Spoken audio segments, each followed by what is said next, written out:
Morning. आज electrician theory चुंबक से चैप्टर लेकर उपस्थित हूँ। आज चुंबक के बारे में पढ़ेंगे। तो आइए सबसे पहले चुंबक जानिए, चुंबक क्या चीज़ होता है। तो चुंबक की परिभाषा होगा कि पदार्थ का वह गुण जो चुंबकीय पदार्थ को अपनी ओर आकर्षित करता है। और लगा दिए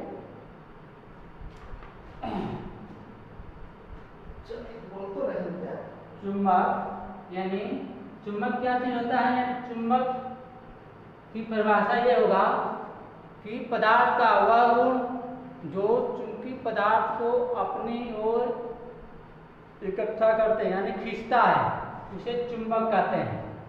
ठीक है। अब आगे मिलेगा चुंबक के प्रकार, यानी चुंबक कितने प्रकार के होते हैं। तो ये जो है दो प्रकार के होते हैं। चुंबक के प्रकार यानी दो प्रकार के होते हैं। कौन कौन है। पहला है अस्थायी चुंबक, नहीं सॉरी प्राकृतिक चुंबक, और दूसरा है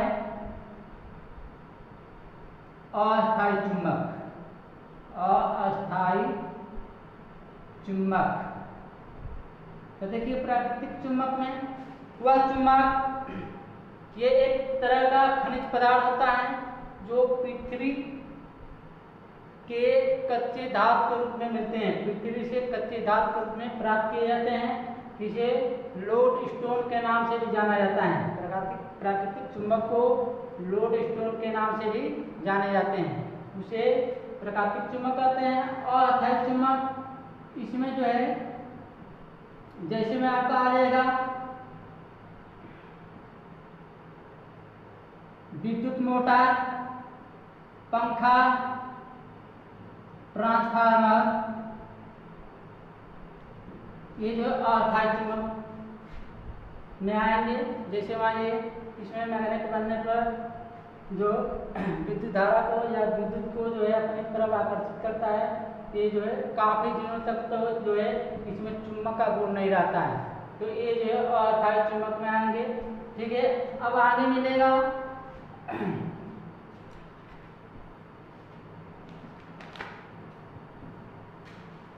चुंबक का गुण। चुंबक के क्या क्या गुण होते हैं। चुंबक के गुण तो चुंबक के निम्न गुण होते हैं।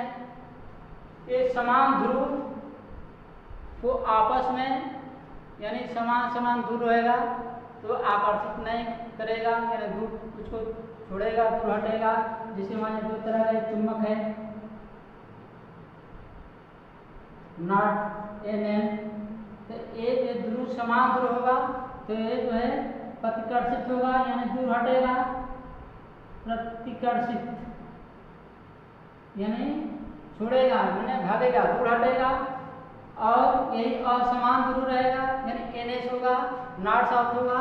तो उस कंडीशन में ये आकर्षित करता है यानी अपनी तरफ खींचता है। ठीक है। तो दूसरे कंडीशन में ये जो दूसरा इसका गुण हो जाएगा कि NS होगा तो इसको जो है आकर्षित करता है, आकर्षित करता है यानी असमान ध्रुव को आकर्षित करता है। अगला पॉइंट है कि प्रत्येक चुंबक के पोल पर शक्ति जो है बराबर होती है, यानी दोनों ध्रुव पर जो शक्ति जो समान होगा, इसके बीच में जो है कोई शक्ति नहीं होती है। ठीक है। अब जो है मिलेगा अगला पॉइंट चुंबक वाहक बल, यानी कुछ चुंबक की परिभाषा जो है, चुंबक की परिभाषा के बारे में जानेंगे। पहला है MMF। इसका पूरा नाम क्या है। मैग्नेटिक मोटिव फोर्स यानी चुंबक वाहक बल, चुंबक वाहक बल। ठीक है। चुंबक वाहक बल इसमें यह होता है कि विद्युत परिपथ में EMF होता है, लेकिन MM यानी चुंबक वाहक बल में MM होता है। ठीक है। जो चुंबकीय क्षेत्र में फ्लक्स को जो है काटता है या चलाता है या घुमाता है, तो ये जो MMF यानी चुंबक वाहक बल। ठीक है, तो चुंबकीय जो है क्षेत्र में फ्लक्स को चलाने का काम करता है, नहीं फ्लक्स को ये चलाता है, उसे चुंबक वाहक बल कहते हैं। ठीक है, आगे मिलेगा इसका जो है मात्रक। इसकी मात्रक क्या होगा? मात्रक चुंबक वाहक बल की मात्रक होता है एम्पियर टर्न। एम्पियर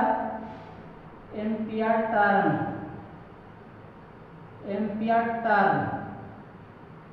ठीक है, मात्रक या इकाई एक ही चीज है, मात्रक या इकाई एक ही चीज होता है।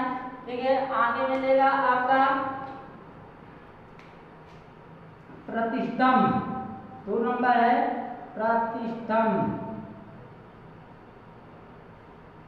प्रतिष्ठम। ये इसकी जो है मात्रा होती है एम्पियर टर्न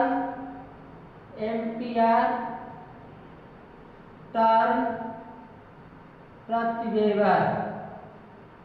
ठीक है, ये जो है कॉम्पिटिटिव एग्जाम में ज़्यादा पूछे जाते हैं, बहुत इंपॉर्टेंट चीज होता है। अब जो है आगे जो है मिलेगा चुंबकीय शक्ति।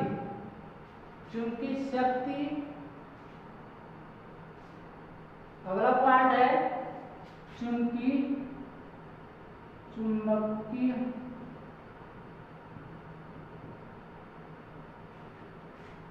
क्षेत्र शक्ति। ठीक है, 3 नंबर है आपका। इसका जो मात्रक होता है न्यूटन प्रति वेबर। ठीक, अगला पॉइंट है चुंबकीय फ्लक्स।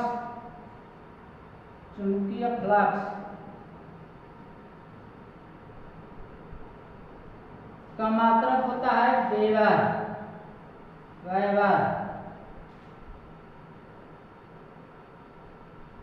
ठीक, ये सब जो है कॉम्पिटिटिव एग्जाम में ज्यादा पूछे जाते हैं, तो इसको याद रखें। अब जो है एक पॉइंट और मिलेगा कि चुंबकीय फ्लक्स घनत्व इकाई क्या होती है? चुंबकीय फ्लक्स घनत्व की इकाई। ठीक है, तो इसकी इकाई होता है वेबर प्रति मीटर स्क्वायर।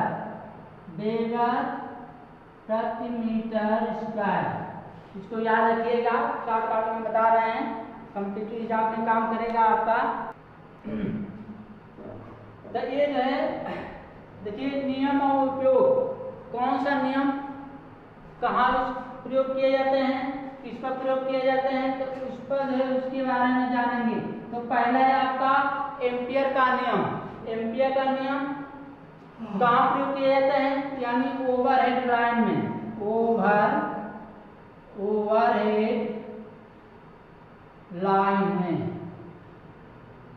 ओवरहेड लाइन की दिशा ज्ञात करने के लिए, ओवरहेड लाइन की दिशा ज्ञात करने में एम्पियर का नियम का प्रयोग किया जाता है। क्वेश्चन इस तरह भी आ जाता है कि ओवरहेड लाइन की दिशा ज्ञात करने के लिए कौन सा नियम लागू करते हैं? यानी एम्पियर का नियम। या एम्पियर के नियम से क्या ज्ञात किए जाते हैं? ओवरहेड लाइन की दिशा। ठीक है, अगला पॉइंट है कार्ल स्क्रू नियम। ये जो है चालक के आसपास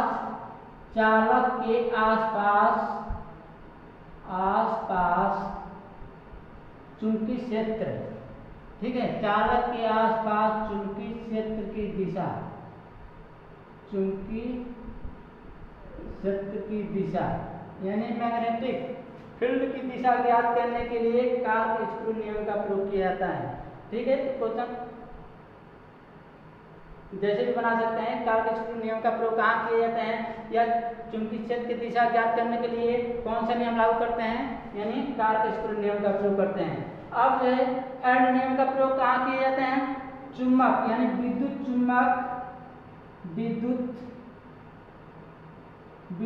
चुंबक का ध्रुव की दिशा ज्ञात करने के लिए एंड नियम का प्रयोग किया जाता है। तो जो है प्रोजेक्ट ये मानिए कि जो है क्वेश्चन इससे भी दे देते हैं कि विद्युत चुंबक का ध्रुव यानी ध्रुव की दिशा ज्ञात करने के लिए एंड नियम का प्रयोग किया जाता है। या ध्रुव की दिशा ज्ञात करने के लिए कौन सा नियम लागू करते हैं? एंड नियम का प्रयोग करते हैं। ठीक है, अगला है आपका कि लेंज का नियम। ये जो है चुंबकीय फील्ड में यानी चुंबकीय क्षेत्र में चुंबकीय क्षेत्र में घूमती हुई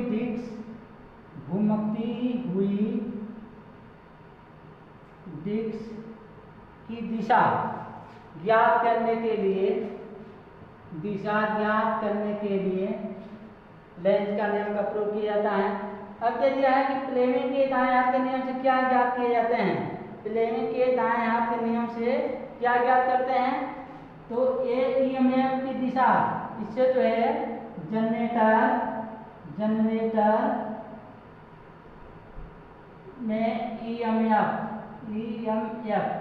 क्या होता है भाई? यानी इलेक्ट्रोमोटिव फोर्स यानी विद्युतवाहक बल यानी वोल्टेज किस नियम से लागू करते हैं? फ्लेमिंग के दाएं हाथ से नियम यानी ईएमएफ की दिशा ज्ञात किया जाता है। ठीक है, ईएमएफ की दिशा ज्ञात करने के लिए कौन से नियम लगाते हैं? फ्लेमिंग के दाएं हाथ का नियम।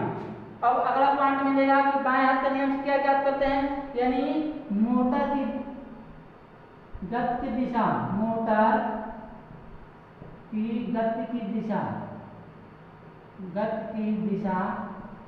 फ्लेमिंग के बाएं हाथ के नियम से ज्ञात करते हैं। ठीक है, तो ये जो इम्पोर्टेंट टॉपिक है, कोई क्वेश्चन एक जो जरूरी एग्जाम में रहता है तो इसको याद रखें, क्योंकि कोई ना कोई एक एग्जाम में जो है क्वेश्चन जरूर देता है, तो इसको याद रखेंगे। 1 नंबर 2 नंबर आपका आराम से मिल जाएगा। अब आगे मिलेगा, क्वेश्चन दिया है, आगे मिलेगा कि जो है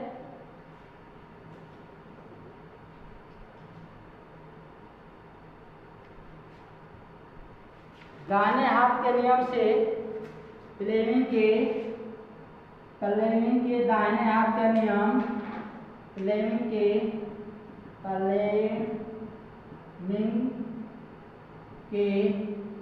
दाएं हाथ का नियम मैंने क्या क्या इंडिकेट करेगा, क्या क्या शो करेगा। ठीक है, तो ये आपका जो है रहा, जिससे मान लीजिए फ्लेमिंग के दाएं हाथ का नियम हो गया।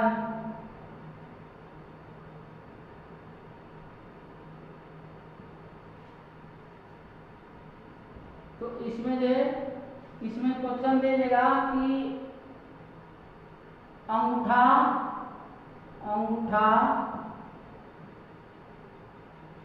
और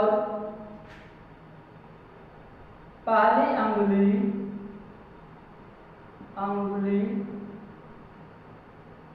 तथा बीच की अंगुली क्या क्या इंडिकेट करेगा यानी शो करेगा। तो देखिए ये जो है पहला अंगूठा जो चालक, ये तीनों चालक, ये जो फ्लेमिंग के दाएं हाथ के नियम से तीनों जो है इस तरह फैलाए कि तीनों आपस में जो है 90 डिग्री, तीनों आपस में 90 अंश के कोण पर जो है बने। तो पहला जो है आपका जो है अंगूठा होगा जो चालक की गति की दिशा शो करेगा। ये जो है चालक की गति की दिशा यानी किस मोशन में है, किस गति में है, गति की दिशा तथा पहली अंगुली, जो पहली अंगुली है ये आपका जो है चुंबकीय फील्ड, चुंबकीय क्षेत्र की दिशा या फ्लक्स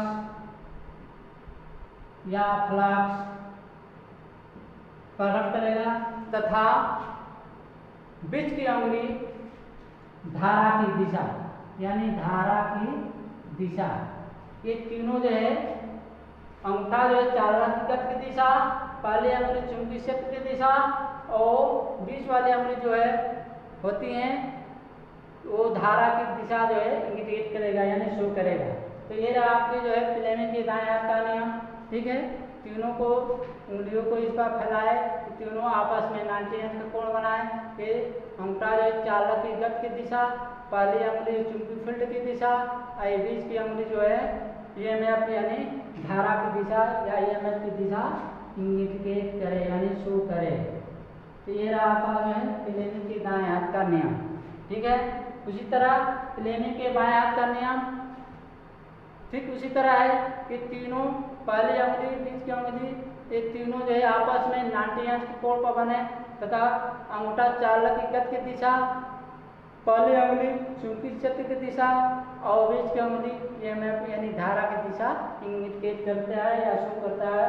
वो जो फ्लेमिंग के बाएं हाथ का नियम कहलाता है।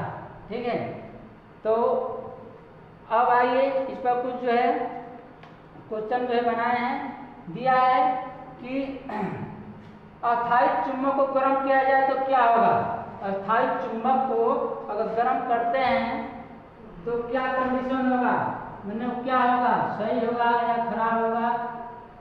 उस कंडीशन में क्या होगा, यानी अस्थायी चुंबक को पहला आपको क्वेश्चन मिलेगा कि अस्थायी चुंबक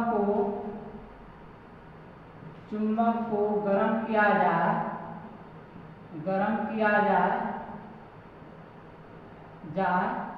तो क्या होगा।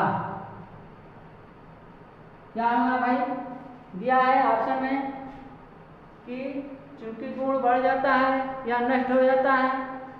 क्या होगा, यानी गर्म करेंगे तो जो है मैग्नेटिक जो चुंबकीय गुण होता है वो नष्ट हो जाएगा यानी खराब हो जाएगा। इसका आंसर ये होगा। ठीक है, चुंबकीय गुण हमेशा जो है नष्ट हो जाएगा। अब दिया है कि चुंबकीय फ्लक्स की इकाई जो पहले बताए हैं इसकी इकाई क्या होता है, यानी वेबर होता है। ठीक, अब जो है आगे मिलेगा कि चुंबक का वर्गीकरण कितने प्रकार से किया जाता है। चुंबक का वर्गीकरण, चुंबक का वर्गीकरण। ठीक है, तो चुंबक को मुख्यतः 3 भागों में बांटा गया है। कौन कौन भाई, तो लौह चुंबक, दूसरा है अनुचुंबकीय पदार्थ और तीसरा है पराचुंबकीय पदार्थ।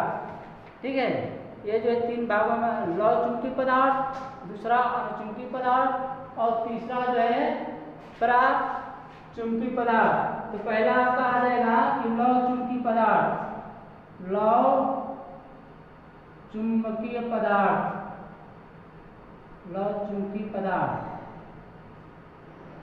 ठीक है, तो इसमें यह होता है कि वह चुंबक जो चुंबकीय पदार्थ को अपनी तरफ जो है इकट्ठा करता है यानी खींचता है, उसे लौह चुंबकीय पदार्थ कहते हैं। जैसे आपका है लोहा हो गया,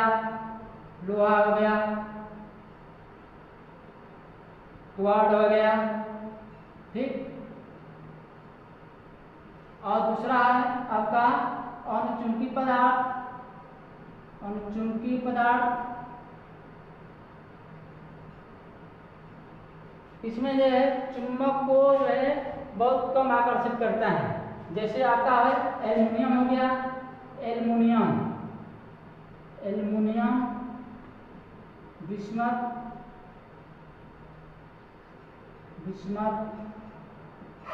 प्लेटिनम। ठीक, तीसरा नंबर है आपका पैराचुंबकीय पदार्थ यानी डाईमैग्नेटिक पदार्थ। ठीक है, पैराचुंबकीय पदार्थ इसको बोला जाता है, पैराचुंबकीय पदार्थ।